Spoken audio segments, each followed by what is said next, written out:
Hey guys, आपका बहुत बहुत स्वागत है हमारे अपेक्स वे चैनल पर। आज इस वीडियो में हम कक्षा 10वीं के एनसीईआरटी गणित प्रश्नावली 8.3 के प्रश्न संख्या 1 को देखेंगे। ट्रिग्नोमेट्री के बेसिक कॉन्सेप्ट वाले वीडियो में हमने ट्रिग्नोमेट्री के सारे फॉर्मूले को मात्र 2 डायग्राम से बनाना सिखाया है, जिसमें पूरक कोण से बने फॉर्मूले भी शामिल है। तो उस वीडियो का लिंक मैं डिस्क्रिप्शन में दे दूंगा, आप उसे वहां से देख सकते हैं। सबसे पहले हम लोग पूरक कोण से बने त्रिकोणमितीय अनुपात के फॉर्मूले को देखेंगे, फिर हम लोग प्रश्न पर आएंगे। तो ये हेक्सागन है। हेक्सागन 6 भुजाओं से बंद आकृति को ही हेक्सागन कहते हैं। इसमें त्रिकोणमितीय अनुपात का अरेंजमेंट C4 वाले को राइट हैंड साइड में रखते हैं, जैसे कॉस थीटा, कॉट थीटा और कॉसेक थीटा। और इसके ठीक सामने वाले कोण के पास इसके उल्टे वाले त्रिकोणमितीय अनुपात को रखेंगे। जैसे कॉसेक थीटा है तो इसका उल्टा होता है साइन थीटा, तो इसको यहां रखेंगे। कॉट थीटा इसका उल्टा टेन थीटा होता है, तो इसको यहां रखेंगे। और कॉस थीटा और इसका उल्टा सेक थीटा होता है, तो इसको यहां हम रखेंगे। तो यहां से पूरक कोण के फॉर्मूला को हम बनाएंगे।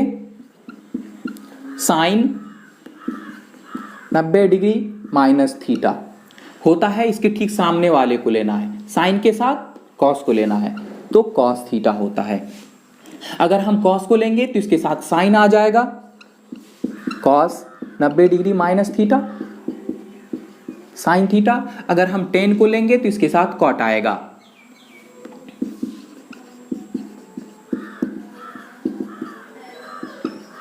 और अगर हम कॉट को लेंगे तो इसके साथ टेन आ जाएगा।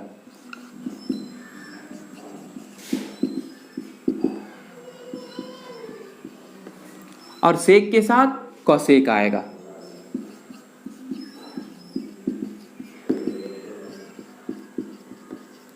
और कॉसेक के साथ सेक आ जाएगा।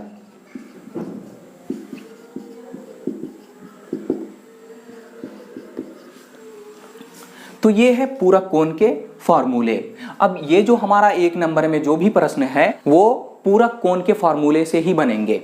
पूरक कोण, अगर 2 कोणों का योगफल 90 डिग्री हो तो उसको पूरक कोण कहते हैं। जैसे ये एक राइट एंगल ट्रायंगल है, ये एक समकोण त्रिभुज है ABC, B के पास समकोण बन रहा है 90 डिग्री का। अगर हम C के पास थीटा कोण बनाएंगे तो A के पास 90 डिग्री माइनस थीटा का कोण बनेगा। तभी तो त्रिभुज के तीनों कोण को हम जोड़ देंगे तो 180 डिग्री मिलेगा। और त्रिभुज के तीनों कोणों का योगफल 180 डिग्री ही होता है। तो यहां से अगर हम साइन ये 90 डिग्री माइनस थीटा लेंगे तो हमें कॉस थीटा मिल जाता है। तो ये सारे फॉर्मूले हैं। चलिए अब हम लोग अपने प्रश्न को देखते हैं। तो पहला प्रश्न है,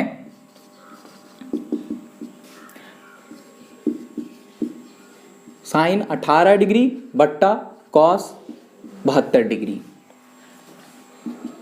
अब हम इसको या फिर इसको, दोनों में से किसी एक को ही चेंज करेंगे। तो हम ऊपर वाले को चेंज करते हैं। ये साइन जैसे है इसको ऐसे ही लिख देते हैं साइन। और यहां 18 डिग्री है, तो अब हम ये देखेंगे कि 90 डिग्री में से कितना डिग्री को घटा देंगे तो 18 डिग्री हमें मिलेगा। तो 90 डिग्री में से अगर हम 72 डिग्री को घटा देते हैं तो हमें 18 डिग्री मिल जाएगा। तो इसके मान में बदलाव नहीं हुआ। ये साइन का साइन है, 90 में से 72 डिग्री चला जाएगा तो 18 डिग्री ही मिलेगा। बट्टा ये जैसे है इसको ऐसे लिखेंगे कॉस 72 डिग्री। फिर आगे अब यहां फॉर्मूला को देखते हैं हम। साइन 90 डिग्री माइनस थीटा तो हो गया कॉस थीटा। तो साइन के साथ ये जो 90 डिग्री से थीटा घट रहा है तो ये साइन चेंज हो गया कॉस में, उसी तरह ये साइन चेंज हो जाएगा कॉस में। और यहाँ पे जितना भी डिग्री का कोण बनता है ये आ जाता है कॉस के साथ। तो यहाँ पे 72 डिग्री का कोण बन रहा है तो ये भी आ जाएगा कॉस के साथ। तो 72 डिग्री बट्टा नीचे वाले को हम ऐसे ही लिखेंगे कॉस 72 डिग्री। तो ऊपर नीचे सेम हो गया, तो ये कट के हमें मिल जाएगा 1। अब देखते हैं दूसरे नंबर को। दूसरा नंबर है,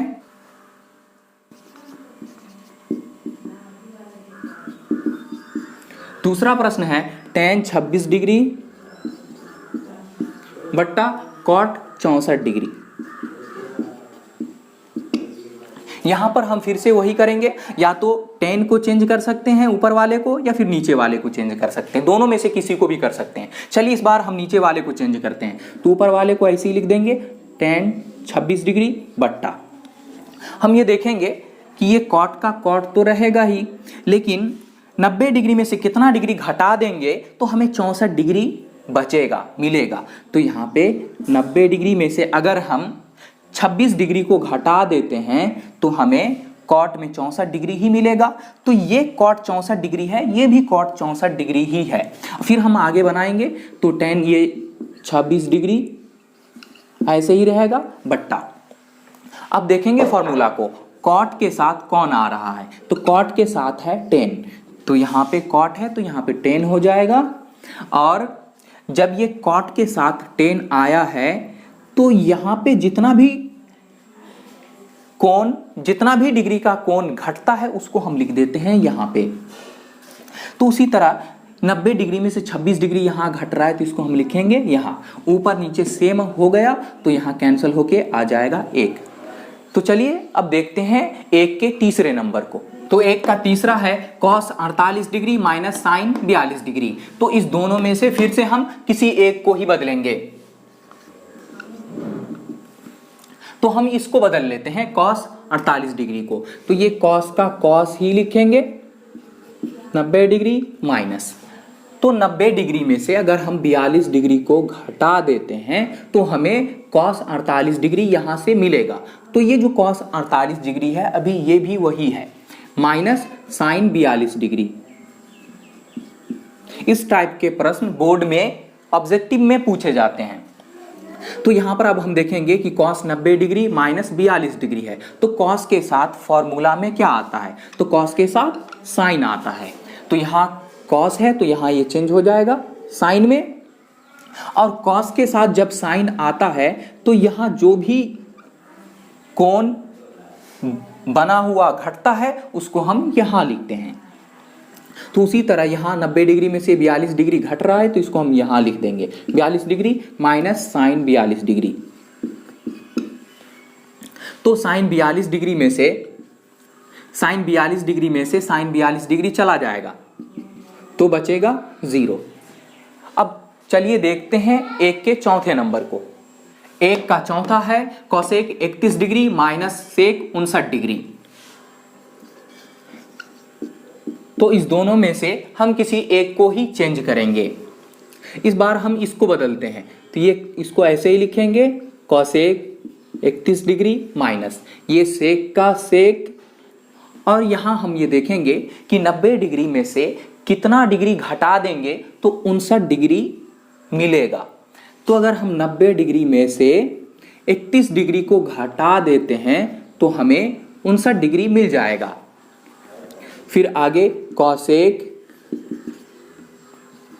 31 डिग्री माइनस sec के साथ देखेंगे कि पूरा कोण में क्या आता है, तो sec के साथ आता है cosec, तो यहां sec है तो यहां अब हो जाएगा cosec, और sec के साथ cosec आता है जब 90 डिग्री में से थीटा कोण घटता है तो sec थीटा होता है। तो उसी तरह यहाँ पे 90 डिग्री में से 31 डिग्री घट रहा है, तो जब sec से cosec होगा तो यहाँ पे ये डिग्री आ जाएगा 31 डिग्री।